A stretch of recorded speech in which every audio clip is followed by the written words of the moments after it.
Hey guys, welcome back to another video. This is going to be a PSA DNA reveal in which I got back a submission that I submitted with Mike Moynihan, Baseball Collector, and Jake Legends Never Die. So the three of us did a submission, and this is the big package that was my portion of it. So let's start out with the ugly, which is what's in here. Something did not get authenticated and it was deemed questionable authenticity, which is a bummer because this was a Gil Hodges Playing Days 1955 Bowman autograph. Let's get this out the way here. So unfortunately, they didn't deem this was authentic, or they questioned it. And I am of the belief that it is real. I've looked at it. The only thing that I could see in variation why they may question it is because it's a little bit slantier than how he would ordinarily sign his name. But the G, the H, the way everything flows looks similar to how he autographs. So I might just take a second shot at JSA and see what they say. And I got it from someone I've picked up so many autographs from. So this is a little bit of a bummer. But let's get on to the good news. And that's these are some of the slabs I picked up and got authenticated finally. This is a 1967 Jim Bunning. As you can tell, very beautiful penmanship there. Very crisp autograph. Very happy with this one. If I remember correctly, there's a high number, so it's pretty cool to have his autograph on this one. This is a Yogi Berra, Donruss Hall of Fame Heroes, Dick Perez drawing. I love this one. Very nice. Here's a 65 Gaylord Perry. Very beautiful signature there. Happy to have that one. Love the condition of the card, how Senator presents. Here's an early 1951 Red Schiendienst. Very nice signature there. Very happy with that. This might be my oldest Playing Days autograph. I got to dig through all my autographs and see if that's true. Here's a Bowman Chrome, Tony Gwynn. I bought this, took a chance on eBay, and upon looking at the pictures, I determined this was real, and I picked this up for I think I won the bid for like 40 bucks. So this was a huge score for Tony Gwynn. He doesn't have too much autographs out. Well, he does have quite a few, but you know, it's not like he's no longer signing. So I was really happy with this. I think it's a 01 or 03, 01 Bowman Chrome. So very happy with that one. Took a shot and it paid off. Here's a 53 Hoyt Wilhelm, second year Playing Days card of Hoyt Wilhelm. Very beautiful card. Mike Moynihan was trying to get this one off my clutches. Who knows? Maybe I'll help him out in the future. And here's a prized one from George Diamond Yards, who gifted me this last year. And can't say enough how I'm so happy to see this thing slabbed up and protected for the future moving forward. This one's not leaving my PC. Definitely not. Thank you, George, for this one. Made it all the way around to getting slabbed finally. So let's start this off with this page, which is some of the signatures, but none were quite expensive enough to get this thing slabbed. Although I may decide to, I wanted to do like a frame or something with all these signatures and some pictures, but some of these slabs are so big, I don't know if that's going to work out. But let's start off with Jerry Pretty, who played second and third. That was his rookie year in 1941. His best years later on was with the St. Louis Browns and the Tigers. After that, you have Buddy Blair. Buddy Blair played third base in 1942 for the A's. He never played for the Yankees, so that's kind of unique to have his signature there. Maybe he was a prospect with the Yankees and they were thinking of bringing him on. Frenchie, I'm going to butcher this name up, but it's Bordighera, Frenchie. He played the outfield and third base, and that was his first year, and the 1 year only for the Yankees was 1941. And then after that, you have Johnny Lindell, who he was an outfielder and a pitcher. He hardly factored in 1941. He started really playing was in 1944. And then after that, you have the main signature in this one, which is King Kong Charlie Keller. He was part of that dynamic outfield, which helped the Yankees dominate and win over 100 games that season. That year, he actually playing left field, was an all-star and fifth in the MVP balloting, and they thought he should have won the MVP. They thought he was, I guess, more of a bigger factor towards their success that year. But he ended up with 33 home runs that year, batting .298 and 122 RBIs with 102 walks. So this guy was just a force on the offense. King Kong Charlie Keller. And in the playoffs, actually, he helped a lot by batting .389 that year. After that, you have Marius Russo, who was a pitcher, and he helped the Yankees with a 14-10 record that year in 1941, and he was an all-star. And in the playoffs, he actually pitched a complete game and got a win for them. So this is the lesser players, but the big one was Charlie Keller, and I might consider getting this slabbed in the future. But the main ones were these, which I wanted to get slabbed up, which are the big guys here. First, obviously, well, the guy put New York Yankees 1941. First name, obviously, is Phil Rizzuto in his rookie season, in which he batted .307. Then after that, you have the Hall of Famer Red Ruffing, who actually in 1941 ended up with a 15-6 record and also got a win in the playoffs with a complete game, and they only scored 1 run off of him. After that, you have this guy, Johnny Murphy, with a nice signature there. Johnny Murphy was a pitcher reliever, had an 8-3 record and 15 saves that year, and had 1 win in the playoffs. Then we have Hall of Fame catcher Bill Dickey. Bill Dickey was their best catcher in the 20s, 30s, 40s, and helped groom Yogi Berra afterwards. That year, he actually had a .284 year that year, and in the postseason helped out with a .263 average. And he was age 34 at that time, so he's a little bit longer in the tooth. And then after that, you'll see Ken Silvestri. He was a backup catcher. And this guy right here is Hank Barrowe. He played for the Yankees in 1942. And then he was with them, but he didn't really play with them in 41. And then you have Hall of Fame Lefty Gomez. He had a 15-5 record that year. He didn't pitch in the playoffs. He was already longer in the tooth around that time, but those are some big names there. Bill Dickey being the biggest one, and really happy with this page. And then the next one for 1941 is the biggest one. This one is the big kahunas here. And as you could tell, it has 7 signatures. The first one being Johnny Sturm. He was a first baseman for them.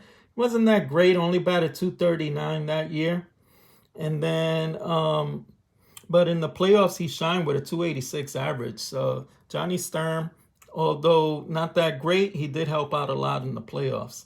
And then after that, you have the coach, Art Fletcher, who mainly played in the teen years and the 20s. And he was a good player. But he was a coach, a longtime coach for the Yankees. Actually helped them to 10 pennant wins as a coach and has 9 rings with the Yankees. So Art Fletcher. After that, you have Hall of Famer Chuck Klein. Chuck Klein actually didn't play for the Yankees. He actually played for the Phillies. So I don't know if the Phillies were playing the Yankees when he got this signed, or he went to a Yankees and then a Phillies game and got Chuck Klein's autograph. But that's a big one because this guy won the Triple Crown in 33 and the MVP in 32, I believe, if my memory serves me correct. But big time Triple Crown winner, so I was really happy to get that one. And then below him is Red Rolf. Red Rolf played third and shortstop. He basically had a 264 average that year, but he was a good player for them with a 289 average for his career. And in the postseason, he actually batted 300 for them in 41.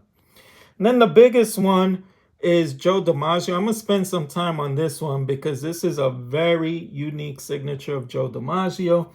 This is if in 1941, as you could tell, they put 1941, so they determined this was a 1941 page. 1941 happens to be his 56 game hitting streak, which is a big deal to get a signature of his from that same year. He won the MVP that year, one of his 3 MVPs. And man, what can you say? 357 average, 30 home runs, 125 RBIs to bring that MVP home. And he outdid Ted Williams, who batted 406 that year. But the biggest thing about this signature is, let me put this down so you could like see it. Just to explain to you guys, he came up in 1936 and his autograph initially was just a J and then DiMaggio. And then after his rookie year, and he only signed like on balls, team balls, so it's not common that you find that signature. But then the following year, from 1937 to like the mid 40s, he started signing this way, in which you see the J have like this triangular end at the bottom. And it's a very unique way that he signed. And then the same thing happened here with the I and the M, the way he signed with the big loopy M. This was just a short while that he signed this way. So to have a signature of his that he, to find one, there's not many out there. I feel so fortunate to have found this. Usually his signature, this is a piece that I have with Joe DiMaggio and a few other guys, but just to get into his signature, this is usually what you see, the loopy J, and then eventually he just did like an I with the dot, a line, and the M changed a little bit, but this is a more common Joe DiMaggio signature. And then when you compare it to this one, which was an early signature, man, oh man, I would say this is like a 10x come up to find this one. And with the 41 Yankees and his MVP year with the hitting streak, I just can't say enough how fortunate I feel that I found this one. And then moving on, after him, you see Tommy Heinrich, which helped solidify the 30 home run outfield with Charlie King Kong Keller, Joe DiMaggio, and Tommy Heinrich. Tommy Heinrich played right field, ended up with a 277 average that year, 31 home runs and 85 RBIs. So I am so happy to have added that. It's so much going on with the 41 season. And then after that, we're going to cap it off with the 1942 MVP, Joe Gordon, who played second base. So there's so many great names. In that year, he batted 276 with 24 home runs, 87 RBIs. But in the postseason, he shined with a 500 average, man. So that encapsulates this page with the 1941 Yankees. And then after that, we have this unique one, which is like from 1941 also. Over here it says 40s baseball greats, but I did a little bit of research and I came to the determination that this might indeed be the same year, 1941, where maybe the guy who got all these signatures was in 1941 running around and getting autographs from so many people. So I think this is a page from the Cincinnati Reds and the Boston Red Sox, and they must have played each other, and this guy ran around getting autographs from all these several players, namely Jimmy Fox, which is the biggest name on this one. Jimmy Fox played, his last years was in 42 with Boston and the Cubs, which makes me think it's definitely 41. And then Ted Williams after that, that was the year he batted 406 in the season. So that's a very beautiful, to have them back to back is a big deal for me. Then after that, you have some more obscure players. This is Tex Houston. Tex Houston's first season was in 1941, so definitely this is either from 41 or 42, but I'll allude a little bit more to why I think it's 41. 42, actually, this guy Tex Houston had a 22-6 record with a 2.59 ERA, so he wasn't too shabby of a pitcher for the Red Sox. And then Johnny Riddle below him, right there, Johnny Riddle actually played for Cincinnati, and he only played in 41. After that, he played in 44, and then a few seasons after that. So he didn't play in 42, so that's why I think that this is actually a 1941 page. And then after that, you have this guy, Harry Kraft, who played on Cincinnati for the 41 season and the 42, which 42 was his last season. And then after that, you have Jack Wilson. Jack Wilson played in 1941 for the Red Sox, which was his last season. So again, this is why I think this is a 1941 page, which is pretty cool, because then that means I got Ted Williams' 406 season. And then if you go to the back, you have this guy, Jim Gleason, who played for Cincinnati. Let me get this thing to focus a little better. There we go. That's Jim Gleason. He played for Cincinnati in 1941 and 42. And in 42, I think he only played 9 games. So definitely, I think 41 was too many signs why this is 41. And then the last one is a huge one. Bucky Walters, Triple Crown winner and MVP winner in 1939. So the fact that I love collecting my Triple Crown winners, to have this as part of the page, I was really stoked and happy to find that. So yeah, these two were like the biggest finds in that. And then the last one, I know this is a long video, but man, you don't see stuff like this too often. So this is a program official baseball scorecard magazine. So this is part of what I picked up, and it was a great piece. When you open it up, you see the coolest thing is, it's from the A's. If you look at some of the details, like over here, see Eddie Collins for the Philadelphia Athletics was playing right field, and they had it printed on. Sam Chapman, another Hall of Famer. Al Simmons. This is so cool over here. And then he has a clipping of, I guess, what it was that game that played. So this was A's jolt the Senators. So there's a lot of provenance with this, and I really love this piece. I probably should have cut out, it was 4 pages. I should have cut out one of the other pages to like make a nice little piece. But this is the piece that I got slide. This is a huge one. Check that out. Connie Mack right on the top. So Connie Mack's famous Philadelphia A's. He got the $100,000 infield, which was famed. This is the piece that it came all together in. Here's the back side. The program continues, the scorecard, and then this actually flips open. You can see a little edge of the newspaper clipping finishing there. So I should have cut this page out. I wasn't using proper judgment when I submitted this. I could have put this all in a nice frame. But nonetheless, very beautiful Connie Mack signature right there, which I'm very happy to have added to my autograph collection.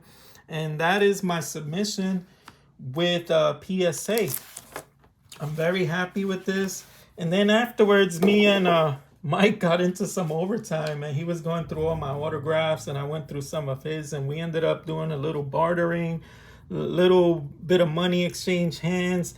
And I got this from his collection, 77 Gary Carter. And I didn't have a Gary Carter autograph. He had 2 of them. And he gifted me this, a Bill Terry autograph. He actually had 3 of these. So he said, James, you don't have one? It's yours. And then I traded, I think it was a 97 Topps Wade Boggs. He's trying to complete his runs of autographs. And he had, I think, doubles or triples of this one. So I preferred to have him in a Red Sox uni. So I'm glad to have that in my autograph Playing Days collection. And with that, that'll put a bow ribbon on this one. Guys, thank you for tuning in.